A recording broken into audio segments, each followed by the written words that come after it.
ಇನ್ನು ಮಲಪ್ರಭಾ ನದಿಯ ಅಬ್ಬರಕ್ಕೆ ಅನ್ನದಾತರು ಪರದಾಟವನ್ನ ನಡೆಸಿದ್ದಾರೆ. ಗದಗ ಜಿಲ್ಲೆಯ ಕೊಣ್ಣೂರ ಗ್ರಾಮದ ರೈತರು ಗೋಳಾಟವನ್ನ ಮಾಡಿದ್ದಾರೆ. ಪೇರಳೆ ಹಣ್ಣಿನ ಜಮೀನಿಗೆ ಮಲಪ್ರಭಾ ನದಿಯ ನೀರು ನುಗ್ಗಿದೆ. ನವಿಲು ತೀರ್ಥ ಡ್ಯಾಂನಿಂದ ಮಲಪ್ರಭಾ ನದಿಗೆ ನೀರು ಬಿಡಲಾಗಿದ್ದು, ಜಲಾವೃತವಾದ ಜಮೀನಿನಲ್ಲಿ ಪೇರಳೆ ಹಣ್ಣು ಕಟಾವು ಮಾಡಬೇಕಾಗಿತ್ತು.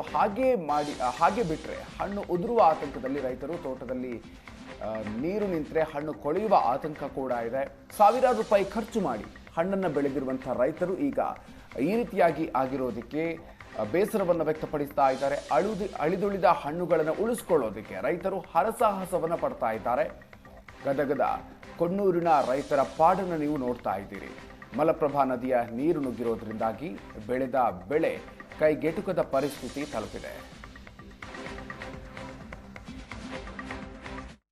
ಮಲಪ್ರಭಾ ನದಿ ನೀರಿನ ಅಬ್ಬರದಿಂದಾಗಿ ರೈತರು ಸಂಕಷ್ಟಕ್ಕೀಡಾಗಿದ್ದಾರೆ. ಈಗ ನಾವು ಗದಗ ಜಿಲ್ಲೆ ನರಗುಂದ ತಾಲೂಕಿನ ಕೊಣ್ಣೂರು ಗ್ರಾಮದಲ್ಲಿದ್ದೇವೆ. ಇಲ್ಲೂ ಕೂಡ ತಾವೇನು ದೃಶ್ಯಾವಳಿಗಳಲ್ಲಿ ಗಮನಿಸ್ತಾ ಇದ್ದೀರಿ.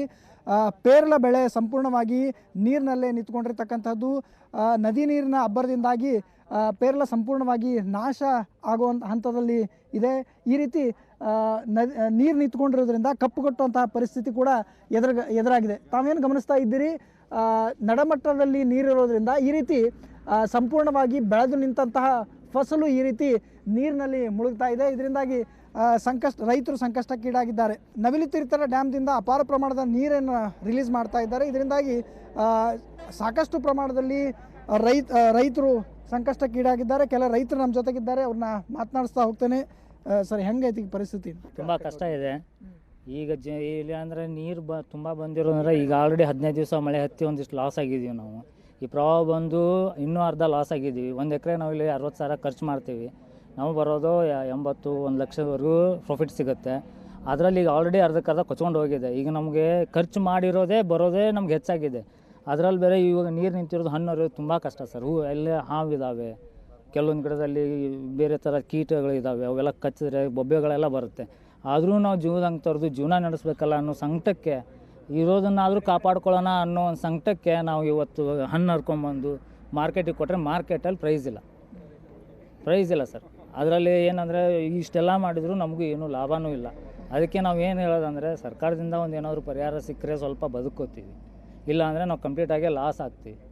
ಒಂದನ್ನು ಮಾರಿದ ಅದಕ್ಕೆ ಇದು ರೇಟ್ ಇತ್ತಪ್ಪ ಅಂತಂದ್ರೆ 10 ರೂಪಾಯಿವರೆಗೂ ಸಿಗ್ತೈತೆ ಸರ್. ಅದು ಒಂದನ್ನಿಗೆ ಇವಾಗ ಅದು 200 ರೂಪಾಯಿ ಕೊಟ್ಟು ಒಂದು ಬುಟ್ಟಿ 30 ಬುಟ್ಟಿ ತೊಗೊಂಡ್ರು ತುಂಬ್ಕೊಂಡು ಯಾರು ತುಂಬ್ಕೊಂಡು ಬರ್ತಾ ಇರಲ್ರಿ. ಈ ಮಳೆಗೆ ಎಲ್ಲ ಮಾಲ್ ನಮ್ಮದು ಬೆಳೆದಂಥ ಮಾಲ್ ರೈತರ ಮಾಲ್ ಯಾರು ಒಯ್ಯಾರು ದಿಕ್ಕಾತಿಲ್ಲ ರೀ, ಅಷ್ಟು ಲಾಸ್ ಆಗಿದೆ. 100-200 ಎಕರೆ ಜಮೀನು ಐತ್ರಿ ಇಲ್ಲಿ ಪ್ಯಾರ್ಲದ್ದು. ಸೊ ಎಲ್ಲರೂ ಸ್ವಂತ ಜಮೀನು ಇರೋರು ಲೀಸ್ನಾಗ ಕೊಟ್ಟು ಕೆಲಸ ಮಾಡ್ತಾರೆ. ಬಟ್ ಅದು ಲಾಸ್ ಅಂದರೆ ಎಲ್ರಿಗೂ ಲಾಸೇ ಇಲ್ಲ ರೀ. ಈಗ ಏನಾಗುತ್ತೆ ಅಂದರೆ ಲೀಸ್ನಾಗ ಕೊಟ್ಟಿರೋರು ಈ ಥರ ಲಾಸ್ ಆದಾಗ 1 ಲಕ್ಷಕ್ಕೆ ಲೀಸ್ ಕೊಟ್ಟರೆ ಅವ್ರು ಕಡಿಮೆ 50,000 ಅವ್ರು ಇಸ್ಕೋಬೇಕಾಗತ್ತೆ. ಇವ್ರು ಮಾರೋರಿಗೂ ಲಾಸು, ಎಲ್ಲರಿಗೂ ಲಾಸು. ಇದು ಸುಮಾರು 1 ಎಕರೆಗೆ 40,000-50,000 ಖರ್ಚು ಮಾಡಿ ಇಲ್ಲೆಲ್ಲ ಮಾಡಿರ್ತಾರೆ. ಬಟ್ ಅದರ ಅರ್ಧದಷ್ಟು ಲಾಭ ಸೆಕೆಂಡ್ರಿ. ಅದರ ಖರ್ಚು ಮಾಡಿದಷ್ಟಾದರೂ ಬಂದರೆ ರೈತರು ಬದುಕ್ತಾರೆ. ಆ ಥರ ಬದುಕು ಪರಿಸ್ಥಿತಿನೂ ಇಲ್ಲ. ಈ ಥರ ಪ್ರತಿ ವರ್ಷ ಫ್ಲಡ್ ಬರೋದು, ಈ ಥರ ಸಮಸ್ಯೆ ರೈತರಿಗೆ ಆಗೋದೇನೆ ಇದು.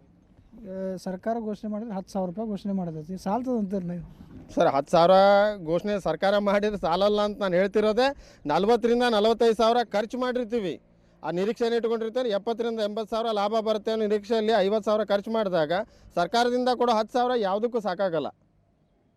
ಸೊ ಅದಕ್ಕೆ ಸರ್ಕಾರದಿಂದ ಇನ್ನೂ ಹೆಚ್ಚಿನ ಪರಿಹಾರ ಕೊಟ್ಟರೆ ರೈತರು ಸ್ವಲ್ಪ ಮಟ್ಟಿಗೆ ಆದರೂ ಬದುಕ್ತಾರೆ. ಕಳಸಾ ಬಂಡೂರು ಯೋಜನೆ ಮತ್ತು ಆಮೇಲೆ ಇಲ್ಲಿ ಅಗಲೀಕರಣ ಅದ ಶಾಶ್ವತ ಪರಿಹಾರ.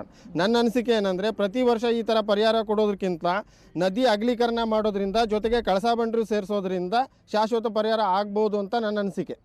ಇದು ರೈತರ ಮಾತಾಗಿದೆ. ಅಂದರೆ ಪ್ರತಿ ಸಾರಿ ಫ್ಲಡ್ ಬಂದಂಥ ಸಂದರ್ಭದಲ್ಲಿ ಇದೇ ರೀತಿ ಪರಿಸ್ಥಿತಿ ಆಗುತ್ತೆ. ಹೀಗಾಗಿ ನದಿ ಅಗಲೀಕರಣ ಆಗಬೇಕು, ಜೊತೆಗೆ ಕಳಸಾ ಬಂಡೂರಿ ಯೋಜನೆ ಜಾರಿಯಾದಲ್ಲಿ ಇಲ್ಲಿಯ ರೈತರ ಸಮಸ್ಯೆಗೆ ಶಾಶ್ವತ ಪರಿಹಾರ ಸಿಕ್ಕಂಗೆ ಆಗುತ್ತೆ ಅನ್ನೋ ಮಾತನ್ನು ರೈತರು ಹೇಳ್ತಾ ಇದ್ದಾರೆ. ಗದಗದಿಂದ ಕ್ಯಾಮ್ರಾ ಪರ್ಸನ್ ಲಿಂಗರಾಜ್ ಜೊತೆ ಗಿರೀಶ್ ಕಮಾರ್, ಏಷ್ಯಾನೆಟ್ ಸುವರ್ಣ ನ್ಯೂಸ್.